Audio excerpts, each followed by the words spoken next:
Assalamualaikum warahmatullahi wabarakatuh. Halo teman-teman semua, perkenalkan nama saya Muhammad Arafi Ramadan.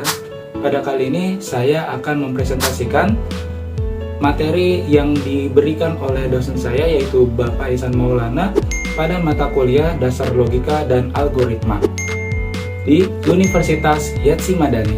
Oke, tanpa berlama-lama lagi, inilah materinya.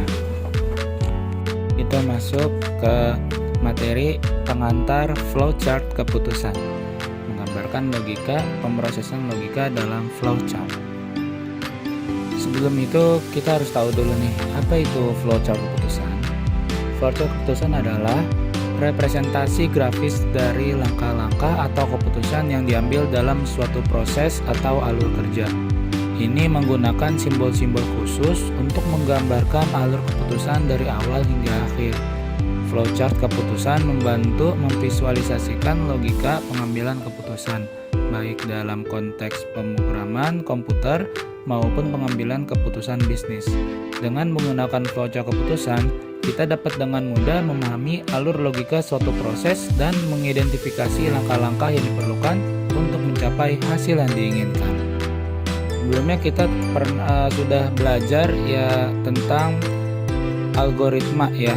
Nah, ini di sini contoh ada algoritma pencarian barang ya, dalam bentuk flowchart. Nah, kali ini kita ubah kepada flowchart keputusan. Nah, di sini kita lihat pertama itu startnya itu adalah mulai, lalu selanjutnya adalah mulai pencarian dari ruang tamu, lalu periksa setiap sudut ruangan secara berurutan. Nah, lalu selanjutnya jika tidak ditemukan, carilah di ruangan berikutnya. Lalu selanjutnya di sini ada flowchart keputusannya, yaitu ulangi proses tersebut sampai barang ditemukan. Nah, di sini keputusannya jika barangnya ini masih semangat ya nyarinya ya.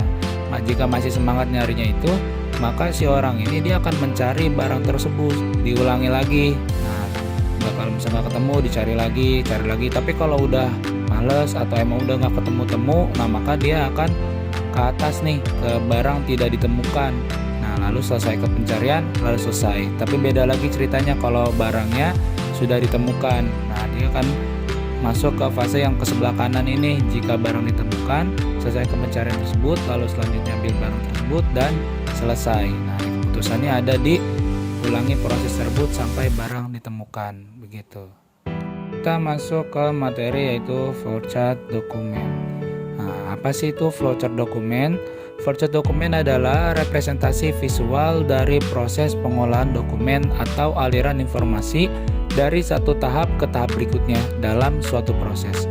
Ini adalah alat yang berguna untuk memvisualisasikan langkah-langkah yang diperlukan dalam proses dokumentasi, mulai dari penciptaan atau penerimaan dokumen hingga menyelesaikan atau penyimpanan. Di sini ada simbol-simbol yang sering dipakai di flowchart dokumen. Nah, bisa kalian lihat. Jika terlalu cepat di screenshot saja juga nggak apa-apa. Videonya diberhentikan dahulu agar kalian bisa membacanya.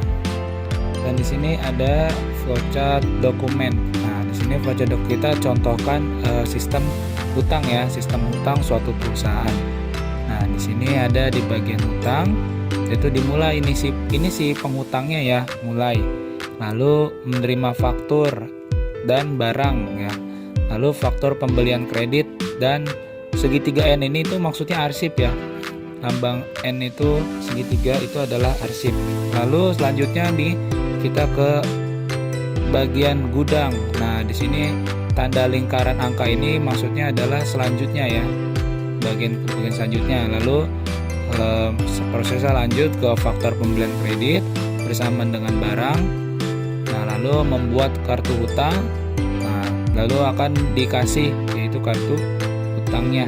Nah, lalu lanjut lagi nih ke bagian ketiga yaitu bagian keuangannya. Ya, nanti bagian keuangan akan memberikan faktor pembelian kredit, lalu akan membuat jurnal pembelian kredit, lalu jurnal pembelian kredit dan selesai. Gitu. Oke, sampai sini saja penjelasan dari saya. Sekian. Assalamualaikum warahmatullahi wabarakatuh.